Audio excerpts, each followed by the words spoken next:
प्रकरण चालू आहे. आता गेल्या 2 महिन्या अगोदर जे अतिक्रमण रहिवासी घरं पाडण्यात आली, त्याच्यानंतर आता नदीपात्राचे नोटीस आलेले आहे. चिकलठाणेकर जे लोक आहे घाबरलेले आहे. आपल्याकडून काय मदत करणार? आज चिकलठाणा गट नंबर 410 मधील मोतीवाला कॉलनी येथील सर्व रहिवासी, सर्व आमच्या माता भगिनी, सर्व बुजुर्ग माननीय खासदार कल्याण काळे साहेबांशी संपर्क केल्यानंतर मी आसन, कल्याण चव्हाण सर असतील, राहुल सावंत, अमजद भाई, मुसा पटेल, सर्व काँग्रेसच्या कार्यकर्त्यांनी आज अतिरिक्त आयुक्त पिंपळे मॅडम यांची भेट घेऊन त्यांच्याशी सविस्तर चर्चा केली की मोतीवाला कॉलनी ही गेल्या 20 वर्षापासून त्या ठिकाणी वसलेली ही कॉलनी आहे आणि सुकना नदीलगत असलेला ही वस्ती, पण गेल्या 15 दिवसापूर्वी त्या ठिकाणच्या नागरिकांना महानगरपालिकांना नोटिसा दिल्या।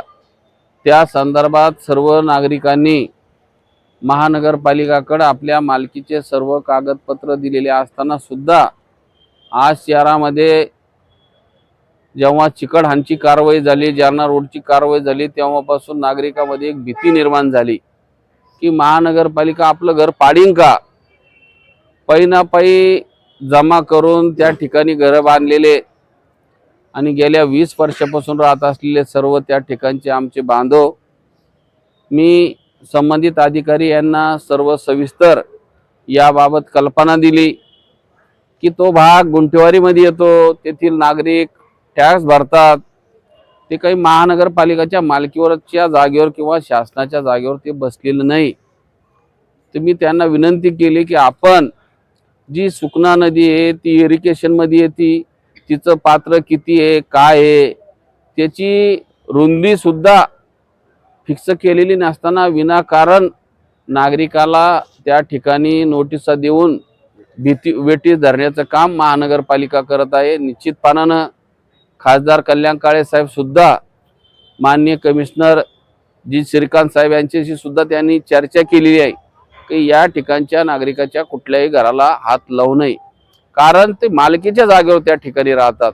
म्हणून आज आम्ही या ठिकाणी सर्व शिष्टमंडळासह संबंधित अधिकाऱ्याशी चर्चा करून त्या ठिकाणी निश्चितपणानं त्यांनी सुद्धा सांगितलं आम्हाला की आपण निश्चितपणानं मी कमिशनर साहेबाच्या कानावर हा तुमचा विषय घालून मार्गी लावण्याचा प्रयत्न करेन। धन्यवाद।